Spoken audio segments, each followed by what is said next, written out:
In the spring of 1855, in the elegant garden district of New Orleans, a dinner party at the Beaumont mansion ended not with satisfied guests retiring to the parlor for brandy and cigars, but with screaming, convulsing bodies, and a house of horrors that would shock even a city accustomed to violence and cruelty.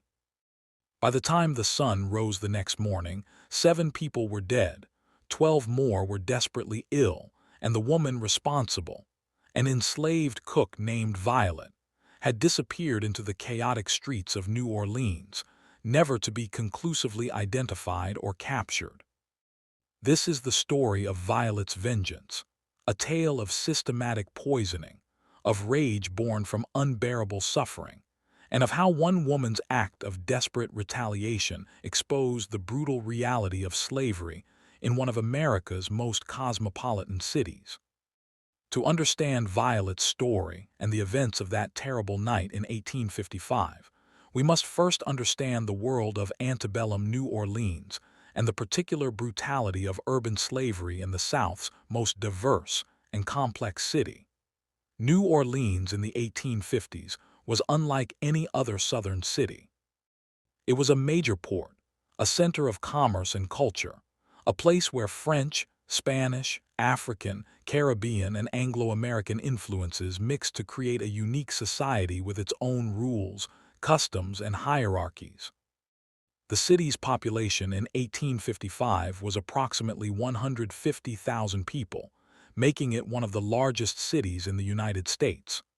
Of this population, roughly 17,000 were enslaved people, another 10,000 were free people of color, and the rest were white residents of various ethnic backgrounds.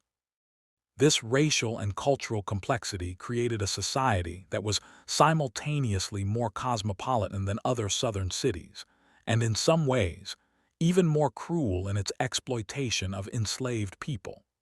Urban slavery in New Orleans differed from plantation slavery in several important ways. Enslaved people in the city often had more mobility, might be hired out to work for various employers, and had more exposure to free black people and to ideas about freedom and resistance. But they also faced particular vulnerabilities. They were more isolated from family and community networks than plantation slaves who lived in quarters with other enslaved people. They were more visible to white society, and thus more vulnerable to accusations of insolence or resistance. And they often worked in close, intimate contact with white enslavers in homes where every aspect of their lives could be monitored and controlled. The Beaumont family, whose mansion was the site of Violet's vengeance, represented the height of New Orleans society in the 1850s. Marcel Beaumont was a sugar planter who owned a large plantation downriver from New Orleans and a townhouse in the Garden District, where the family spent the social season from November through May. He was in his mid-50s in 1855, wealthy, politically connected, and known for his lavish entertaining and his expensive tastes. Marcel's wife, Celeste Beaumont, was 38 years old in 1855, a woman known for her beauty, her elegant dress, and her social ambitions. She came from an old New Orleans family and prided herself on maintaining the highest standards of French Creole culture and refinement. The Beaumonts had 3 children, 2 daughters in their late teens, and a son of 21 who was studying law and preparing to take over management of the family's business interests. The Beaumont household in New Orleans included approximately 15 enslaved people who served as domestic workers, cooks, maids, valets, coachmen, and general laborers. These people lived in quarters behind the main house, worked long hours serving the family and their guests, and experienced the particular cruelty of being property owned by people who considered themselves cultured and refined, but who saw no contradiction between their genteel lifestyle and their ownership of human beings. Violet entered this household in 1853, purchased by Marcel Beaumont from another New Orleans family who were selling off enslaved people to settle debts. She was approximately 25 years old at the time of her purchase, skilled in cooking, and described in the bill of sale as a likely Negro wench good cook, speaks French and English, no known defects. This description, typical of slave sale documents, reduced Violet to a commodity to be evaluated like livestock, noting her useful skills while erasing any sense of her as a human being with thoughts, feelings, and experiences. What the bill of sale did not mention was that Violet had been separated from her children when she was sold. She had two young children, a boy of about 6 and a girl of about 4, who remained with her previous enslaver when Violet was sold to the Beaumonts. This separation of mothers from children was one of the cruelest and most common aspects of slavery, a practice that destroyed families and inflicted psychological trauma that we are only beginning to fully understand even today. Violet's separation from her children was not unusual. Enslaved families were routinely torn apart by sale, with mothers, fathers, and children sold to different buyers with no consideration for their relationships or their suffering. But for Violet, this separation appears to have been a breaking point, a trauma so severe that it fundamentally changed her and set her on the path toward vengeance. When Violet arrived at the Beaumont household in 1853, she was put to work in the kitchen, which was located in a separate building behind the main house, as was common in New Orleans homes. The kitchen was hot, difficult work, requiring Violet to be on her feet for 12 to 16 hours a day, preparing elaborate meals for the Beaumont family and their frequent guests. French Creole cuisine was complex and demanding, requiring skill and stamina, and Celeste Beaumont had very high standards and little patience for anything she deemed substandard. Contemporary accounts from other enslaved people who worked in the Beaumont household, testimony given after the poisoning incident, paint a picture of Celeste Beaumont as a particularly cruel mistress. She was known for striking enslaved people who displeased her, for punishing them with whippings administered by the overseer, and for being verbally abusive, hurling insults and degrading comments at the people who served her. She seemed to particularly enjoy exerting power over people who could not resist or defend themselves, and she was especially harsh toward Violet. Why Celeste singled out Violet for particularly cruel treatment is unclear. Perhaps Violet showed insufficient deference or failed to hide her intelligence and capabilities in ways that threatened Celeste's sense of superiority. Perhaps Celeste sensed Violet's quiet rage and sought to break her spirit. Perhaps there was no reason at all beyond the random cruelty that slavery enabled. Whatever the cause, Violet bore the brunt of Celeste's temper, enduring regular beatings, constant verbal abuse, and punishments that included being deprived of food and being locked in small spaces for hours or days at a time. But Violet endured. She cooked the elaborate meals, she served the family and their guests, she kept her thoughts to herself and her expression neutral. To outward appearances, she was a competent cook doing her work, neither exceptionally compliant nor openly rebellious. Inside, however, Violet was planning. She was studying. She was learning the routines of the household, the schedules of meals, the preparations for dinner parties, and she was acquiring knowledge that would eventually become her weapon, knowledge of poisons. New Orleans in the 1850s was a city where knowledge of herbs, medicines, and poisons was widespread, particularly among enslaved people and free people of color who practiced traditional African and Caribbean healing arts. Voodoo and hoodoo traditions, which combined African spiritual practices with Catholic elements and indigenous American knowledge, included extensive understanding of plants and their properties, which ones healed, which ones harmed, which ones killed. Violet had access to this knowledge through connections with other enslaved people and with free people of color whom she encountered at the market where she was sent to purchase food. She learned which plants growing in gardens and vacant lots around New Orleans contained toxic compounds. She learned which substances could be acquired from apothecaries or from practitioners of traditional medicine. She learned how to prepare these substances, how much to use, how to disguise their taste in food, and what symptoms they would cause.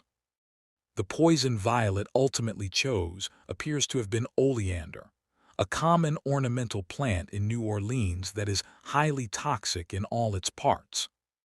Oleander contains cardiac glycosides that affect the heart, causing irregular heartbeat, digestive distress, and in sufficient doses, cardiac arrest and death. The plant was readily available. It grew in the Beaumont garden and in gardens throughout the garden district. It could be prepared in ways that would be difficult to detect in food, particularly in rich, heavily spiced dishes. And it was lethal enough to kill but unpredictable enough in its effects that deaths might initially be attributed to other causes. Violet also appears to have acquired or prepared other poisonous substances to supplement the oleander. Testimony from the investigation mentioned evidence of rat poison. Arsenic compounds were common in rat poisons of the era, and possibly other plant-based toxins. Violet was building an arsenal, preparing for the moment when she would strike. But Violet was not planning a simple act of murder against Celeste Beaumont, as understandable as that might have been. She was planning something larger, something that would make a statement, something that would shock New Orleans society and make them confront the violence and cruelty that their elegant lifestyle was built upon. She was planning to poison an entire dinner party, to kill not just the Beaumonts but their guests, the cream of New Orleans society who benefited from and supported the system of slavery. The opportunity came in April of 1855, when the Beaumonts planned one of their most elaborate dinner parties of the season. 24 guests were invited, representing some of the most prominent families in New Orleans. The dinner was to celebrate the engagement of the Beaumonts' eldest daughter to the son of another wealthy planter family, and no expense was to be spared. The menu was elaborate, multiple courses of rich French Creole dishes, fine wines, elaborate desserts. The preparation would take days, and Violet would be at the center of it all, preparing the food that would be served. Violet worked for 3 days preparing for the dinner party, and during this time she carefully added her poisons to various dishes. She did not poison everything. That would have been too obvious and would have made it impossible to serve the meal at all if she or other enslaved workers who tasted the food, while cooking, became immediately ill. Instead, she was selective and strategic, adding poisons to specific dishes in amounts calculated to cause severe illness and death, but not so immediately that the connection to the food would be obvious while people were still eating. The dinner party took place on the evening of April 15, 1855. The Beaumont mansion was lit with candles and chandeliers, filled with flowers, and prepared for an evening of refined entertainment. The guests arrived in their finest clothes, the men in formal evening wear, the women in elaborate gowns with jewelry that represented fortunes. They gathered in the parlor for aperitifs, then moved to the dining room where an elegant table awaited them. The dinner proceeded through multiple courses. There was soup, fish, meat dishes, side dishes of vegetables and rice, sauces, breads, and finally desserts. Wine flowed freely. Conversation was animated. The Beaumonts were being congratulated on their daughter's engagement. It was, by all appearances, a successful and enjoyable evening.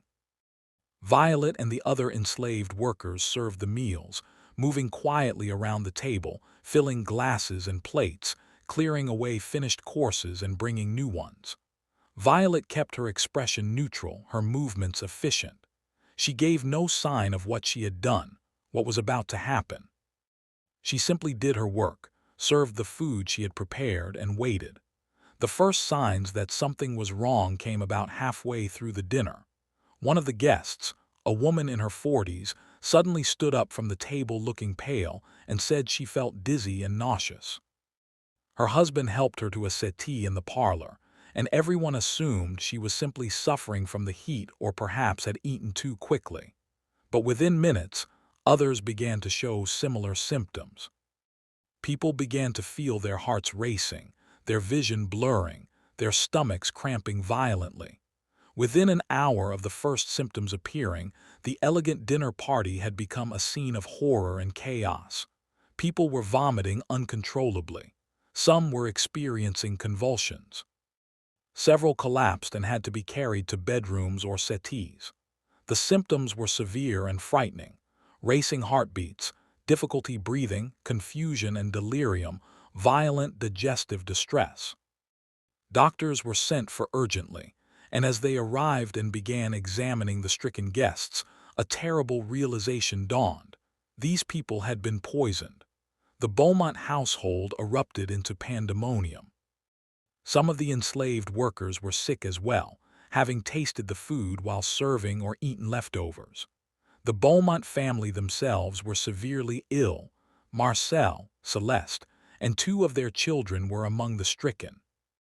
Only the eldest son, who had not attended the dinner due to prior commitments, was unaffected.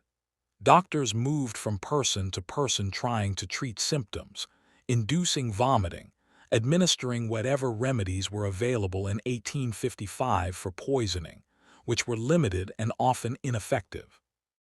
Throughout the night, the situation deteriorated. By morning, 7 people were dead. 4 guests who had ranged in age from 35 to 68, Celeste Beaumont, one of the Beaumont daughters, and 1 enslaved woman who had eaten poisoned food. 12 others remained desperately ill, hovering between life and death. Marcel Beaumont survived but was severely ill and incapacitated. The surviving daughter and son were left to deal with the catastrophe that had befallen their family. As doctors and authorities tried to understand what had happened and how so many people had been poisoned, attention naturally turned to the food and to the people who had prepared it. The kitchen was examined, and evidence of poison preparation was found: oleander leaves and flowers, containers with residue of other toxic substances, tools that showed traces of poison preparation. It became clear that the poisoning had been deliberate and carefully planned, not an accident or contamination. Suspicion immediately fell on the enslaved workers, particularly those who had worked in the kitchen. Violet, as the head cook who had prepared most of the food, was the obvious primary suspect. But when authorities went to question her, they discovered that Violet was gone. Sometime during the chaos of the night, as people were dying and the household was in disorder, Violet had disappeared.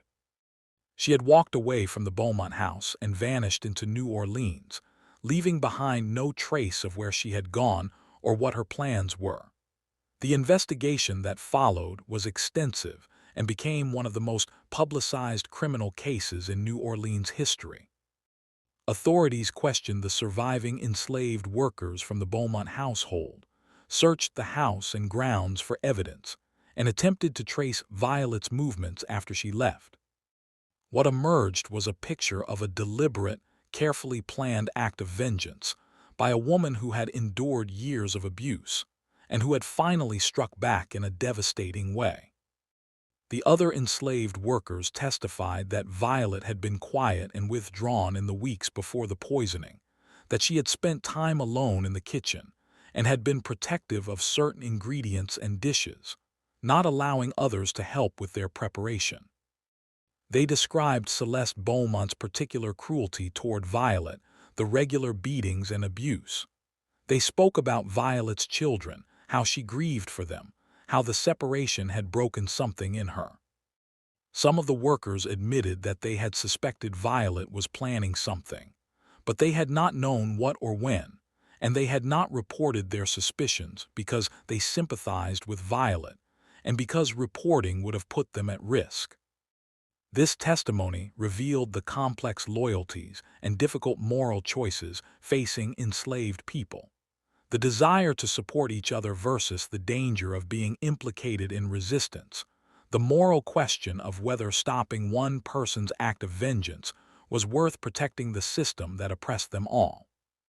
The investigation also revealed information about Violet's past that painted a picture of a woman who had endured repeated traumas before she ever came to the Beaumont household.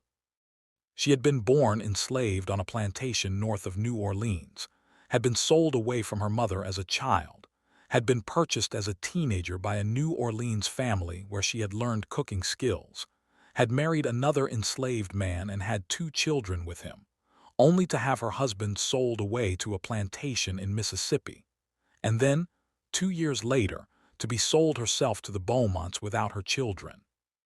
This history of repeated separations and losses, combined with the abuse she suffered at the Beaumont household, created a picture of someone who had been pushed past all reasonable endurance.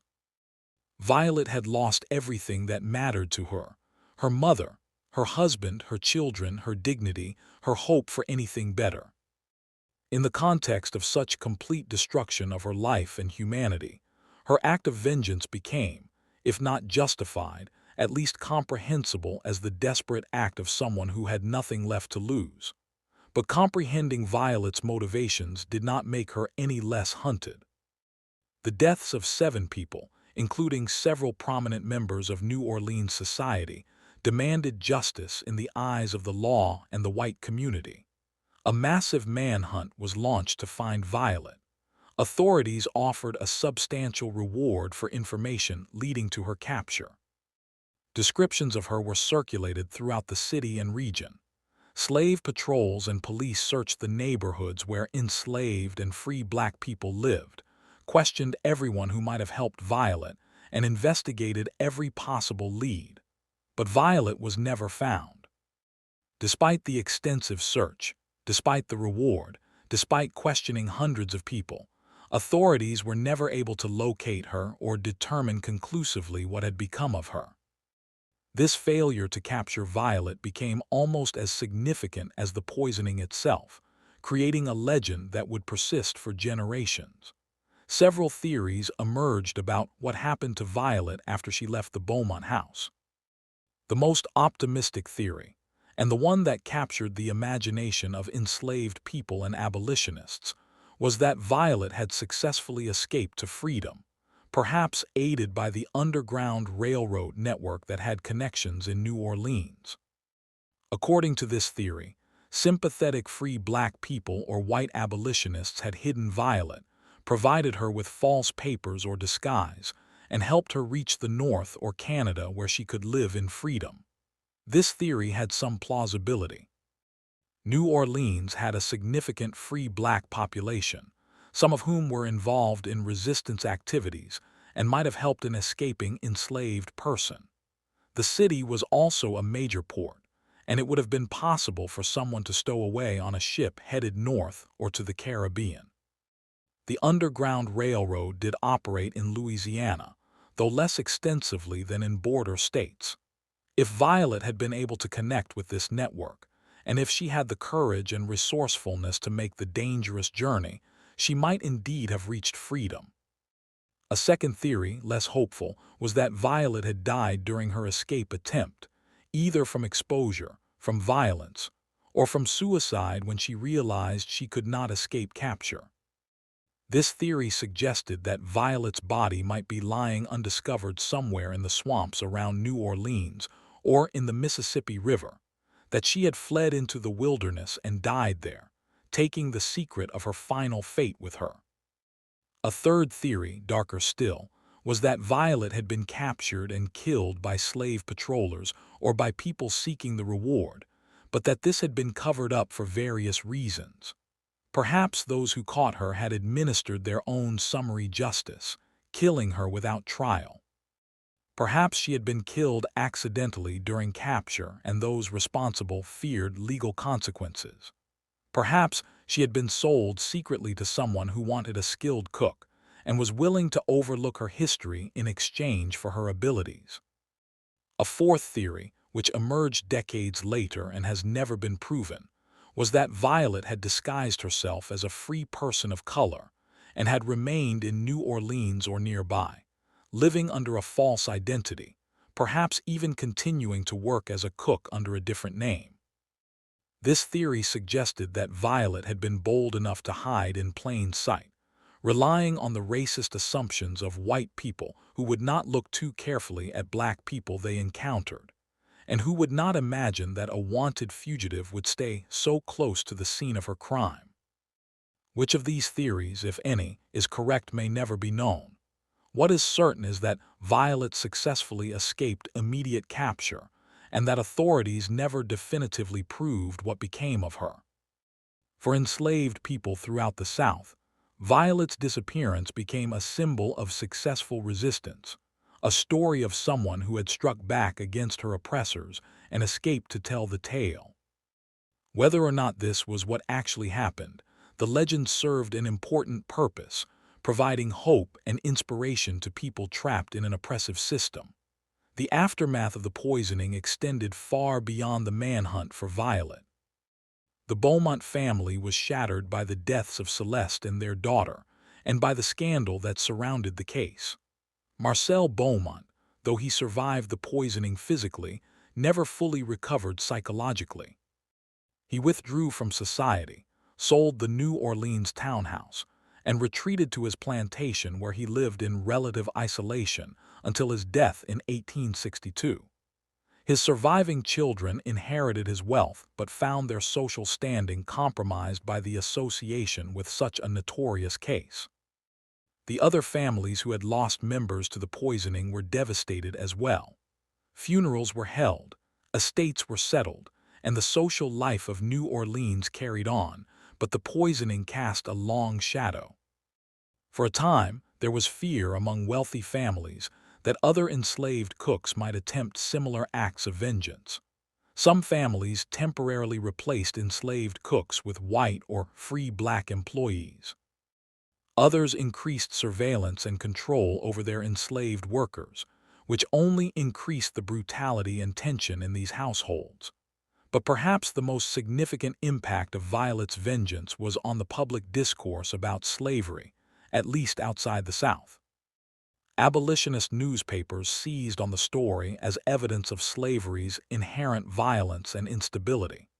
They argued that when you treat human beings as property, when you separate families and inflict constant abuse, you create conditions where desperate acts of resistance are inevitable. They pointed to Violet's story as proof that enslaved people were not content with their situation, that they felt the injustice and cruelty of their treatment, and that they would strike back when pushed too far. William Lloyd Garrison's abolitionist newspaper, The Liberator, published a long article about the Beaumont poisoning, using it to argue against pro-slavery arguments that enslaved people were happy with their situation and well treated by benevolent masters. The article detailed Celeste Beaumont's cruelty toward Violet, the separation of Violet from her children, and the impossible position enslaved people were in where they had no legal recourse against abuse and no hope of justice through legitimate channels. The article concluded that Violet's act, while tragic in its loss of life, was the inevitable result of a system that dehumanized and brutalized people beyond endurance. Frederick Douglass, the famous formerly enslaved abolitionist and writer, also commented on the Beaumont poisoning in his speeches and writings. He argued that white Southerners who condemned Violet's violence while supporting a system built on violence against enslaved people were hypocrites. He pointed out that the Beaumonts and their guests had benefited from slavery every day of their lives, had participated in a system that routinely separated families and inflicted suffering, and that they had no moral standing to demand justice for themselves while denying justice to the people they enslaved. These abolitionist arguments, while they resonated in the North, were met with fury in the South. Southern newspapers and politicians condemned Northern sympathy for Violet as evidence of abolitionist fanaticism and disregard for law and order. They argued that Violet was a murderer who deserved the harshest punishment, that her act was not resistance but criminal violence, and that any attempt to justify or excuse it was morally bankrupt. They used the case to argue that abolitionists were encouraging slave rebellions and violence against white people, feeding into Southern fears of slave uprisings. This debate over how to understand Violet's actions and what they meant for the institution of slavery was part of the larger national conflict over slavery that would eventually lead to the Civil War. Cases like the Beaumont poisoning, along with other acts of slave resistance and violence, contributed to the growing sense in both North and South that the conflict over slavery could not be resolved peacefully, that the moral and political gulf between the two systems was too wide to bridge. In the immediate aftermath of the poisoning, however, the impact was felt most acutely in New Orleans itself. The case created fear and suspicion in white households that employed enslaved domestic workers. Families that had previously felt secure in their homes, that had allowed enslaved cooks to prepare their food without supervision, suddenly realized their vulnerability. They understood, perhaps for the first time, that the people they had treated as property and had abused with impunity had the knowledge and opportunity to harm them, and that there was no foolproof way to prevent it. This realization led to increased surveillance and control in many households, but it also led to what might be called a crisis of confidence in the slavery system among some whites. If enslaved people were so dangerous, if they hated their enslavers enough to commit mass murder, then perhaps the system itself was unstable and unsustainable. Some white Southerners began to have doubts, though few were willing to express them publicly or to question slavery fundamentally. Among enslaved people in New Orleans and throughout the South, Violet's story had a different impact. While some feared that white retaliation would make conditions even worse, many saw Violet as a hero, someone who had struck a blow against the system that oppressed them all. Stories about Violet were told in slave quarters and in secret gatherings, often embellished and mythologized, transforming her into a symbol of resistance and defiance. In these stories, Violet became larger than life. She was described as having special knowledge passed down from African ancestors, as being protected by spirits or by God, as having escaped through supernatural means that allowed her to walk through slave patrols invisible, or to fly away like the figures in African-American folklore who could escape slavery by flying back to Africa. These mythologized versions of Violet's story served important psychological and cultural functions, providing hope and affirming the humanity and power of enslaved people in the face of a system designed to crush their spirits.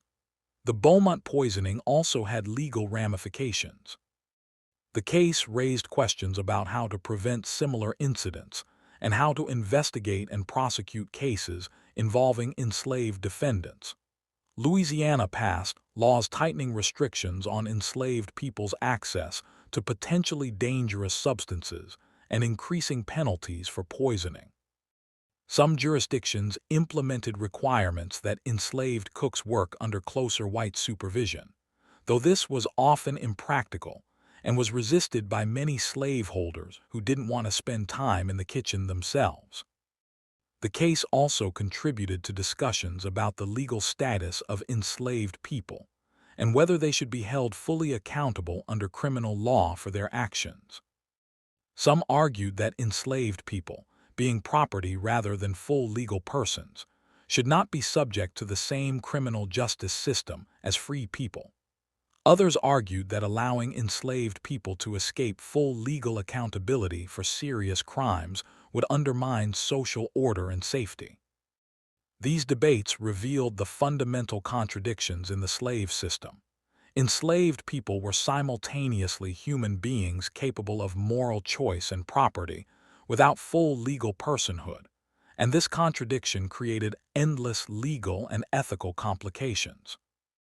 In the decades after the poisoning, the story of Violet and the Beaumont dinner party became part of New Orleans folklore and regional history. The case was written about in books and articles, discussed in histories of slavery and of crime in the antebellum South, and referenced in discussions of slave resistance. Different tellings of the story emphasized different aspects. Some focused on the horror of the poisoning and the victims who died. Others focused on the cruelty that drove Violet to such an extreme act. Still others focused on the mystery of her disappearance and the question of what became of her. Some historians have been skeptical of aspects of the Violet story, noting that documentation is incomplete and that some details may have been embellished or invented over years of retelling. Questions have been raised about whether the poisoning actually killed 7 people, or whether some deaths attributed to the poisoning were actually from other causes, whether Violet acted alone or had help, whether her escape was as mysterious as legend suggests, or whether authorities simply failed to pursue her as vigorously as they claimed. Despite these questions, the core facts of the case are well documented. There was a mass poisoning at the Beaumont house in April 1855. Multiple people died. An enslaved cook named Violet was identified as responsible, and she disappeared and was never captured. These facts are confirmed by contemporary newspaper accounts, court records, and personal correspondence from people involved in the case or who lived in New Orleans at the time. Modern historians and scholars studying the Beaumont poisoning have used it as a lens to examine several important aspects of slavery and antebellum Southern society. The case provides insights into urban slavery and how it differed from plantation slavery, into the particular vulnerability of enslaved domestic workers, into the methods and meanings of slave resistance, and into the psychology of people living under extreme oppression. Scholars have also examined the gendered aspects of Violet's story. As an enslaved woman, Violet faced specific vulnerabilities and forms of abuse that were different from those experienced by enslaved men. She was vulnerable to sexual exploitation, to abuse from mistresses who saw enslaved women as rivals or threats, and to the particular trauma of having her children taken from her. The separation of mothers from children was one of the most devastating aspects of slavery, and it created psychological wounds that we are still working to fully understand. At the same time, Violet's position as a cook gave her a particular kind of power. Food preparation was one of the few areas where enslaved people had significant autonomy and knowledge that white enslavers lacked. Cooks controlled what went into food, had access to various substances and ingredients, and had opportunities to act without direct supervision. This created possibilities for resistance that were not available to enslaved people in other positions. The fact that poisoning by enslaved cooks was a recurring fear, an occasional reality, throughout the slaveholding South speaks to this particular dynamic of power and vulnerability in domestic slavery. The story of Violet's vengeance has also been analyzed through the lens of trauma and psychology. Modern understanding of trauma, PTSD, and the psychological effects of sustained abuse and loss helps us understand what Violet must have experienced and how these experiences might have led to her actions. The repeated separations from loved ones, the constant abuse, the complete lack of control over her own life, the daily degradation and dehumanization, all of this would have created severe psychological trauma. From this perspective, Violet's act was not simply revenge, but was also a manifestation of trauma-induced desperation, a response by someone whose psychological resources for coping had been completely depleted. This doesn't excuse the killing of innocent people, though whether dinner guests who supported and benefited from slavery can be called innocent is itself a complex question. But it does help us understand how someone could reach a point where such an act seemed like the only possible response to unbearable circumstances. The question of the morality of Violet's actions remains complex and contested. By any standard, deliberately poisoning people and causing their deaths is wrong. The guests at the Beaumont dinner party, whatever their relationship to slavery, were human beings with families and lives, and their deaths were tragedies. Particularly troubling is the death of the enslaved woman who ate poisoned food, a victim of slavery who died because of another enslaved person's act of resistance. But this moral clarity becomes more complicated when we consider the context. Violet lived in a system that denied her humanity, that had taken everything from her, that subjected her to constant abuse with no recourse. She had no legal way to seek justice, no way to resist openly without immediate and brutal retaliation, no hope of improving her situation through any legitimate means. In this context, violent resistance becomes more morally ambiguous. Is it wrong to kill your oppressors when you have no other means of defending yourself or achieving justice? This is a question that has been debated throughout history in contexts of slavery, colonialism, and other forms of severe oppression.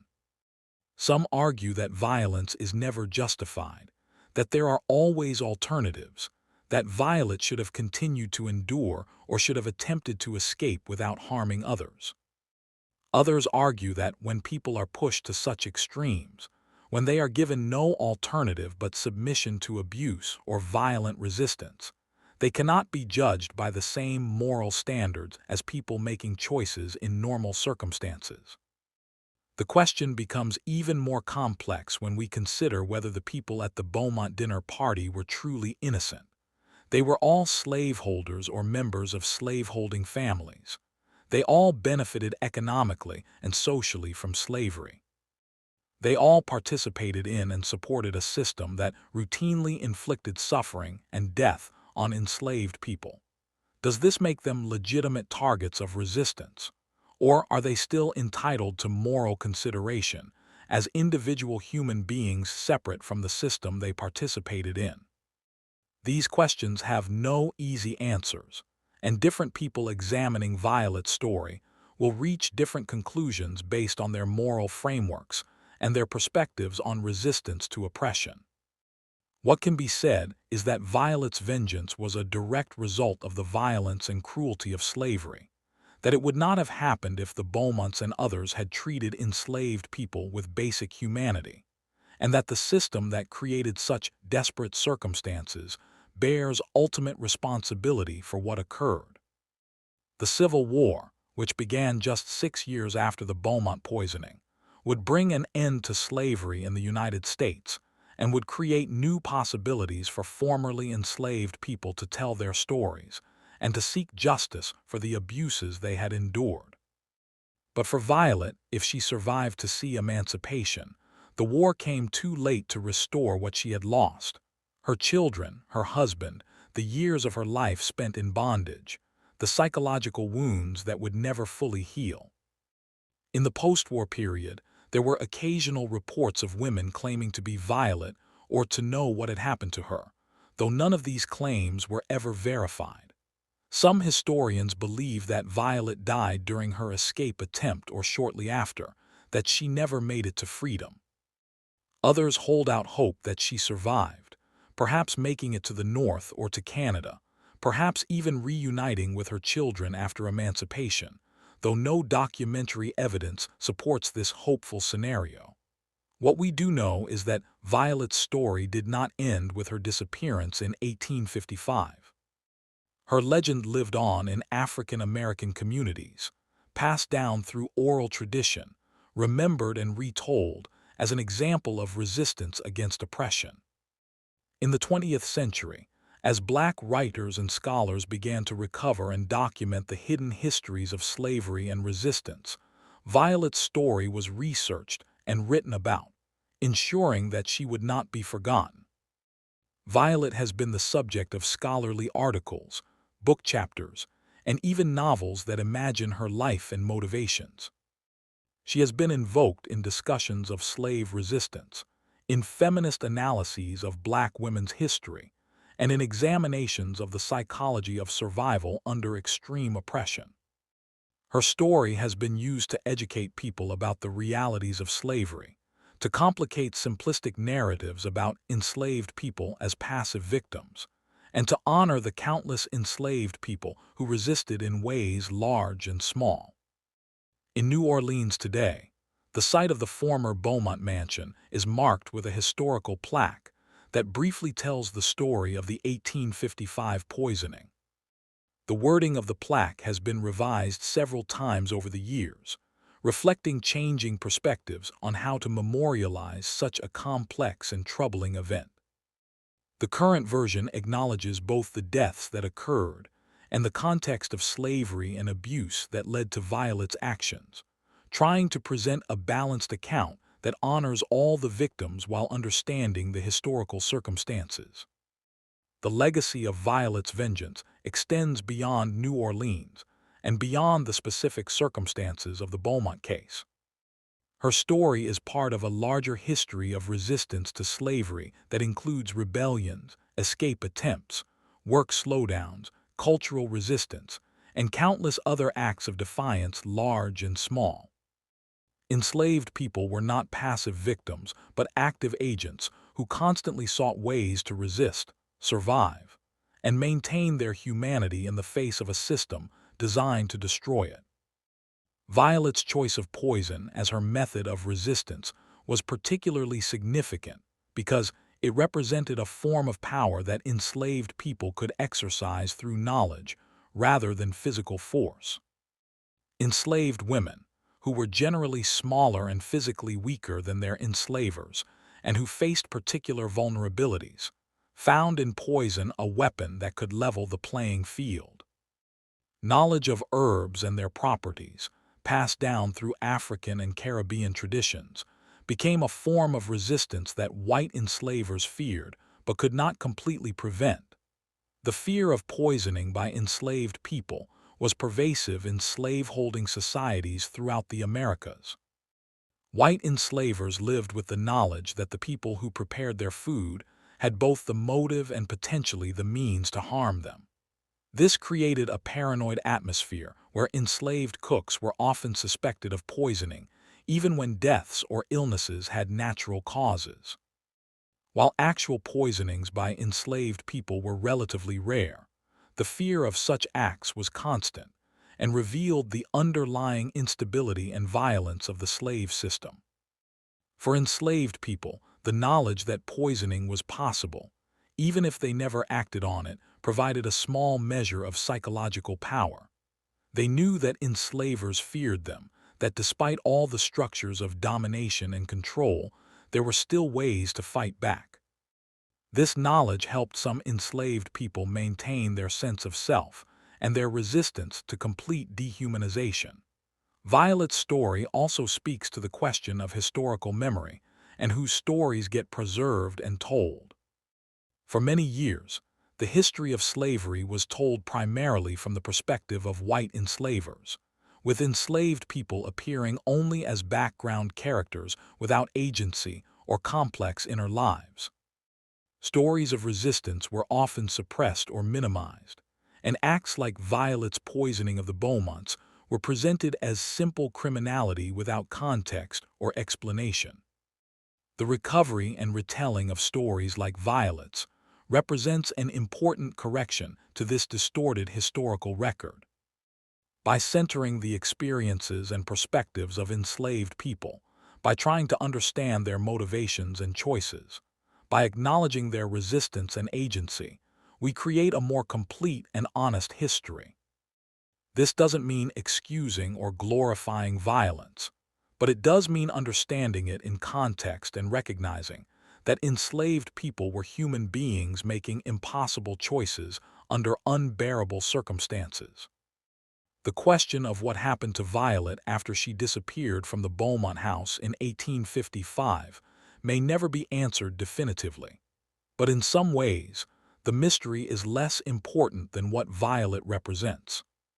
Whether she successfully escaped to freedom or died during her flight, whether she lived out her days in hiding or was captured and killed, Violet stands as a symbol of resistance and refusal to accept victimhood passively. Her act of poisoning the Beaumont dinner party was not random violence or mere revenge. It was a statement.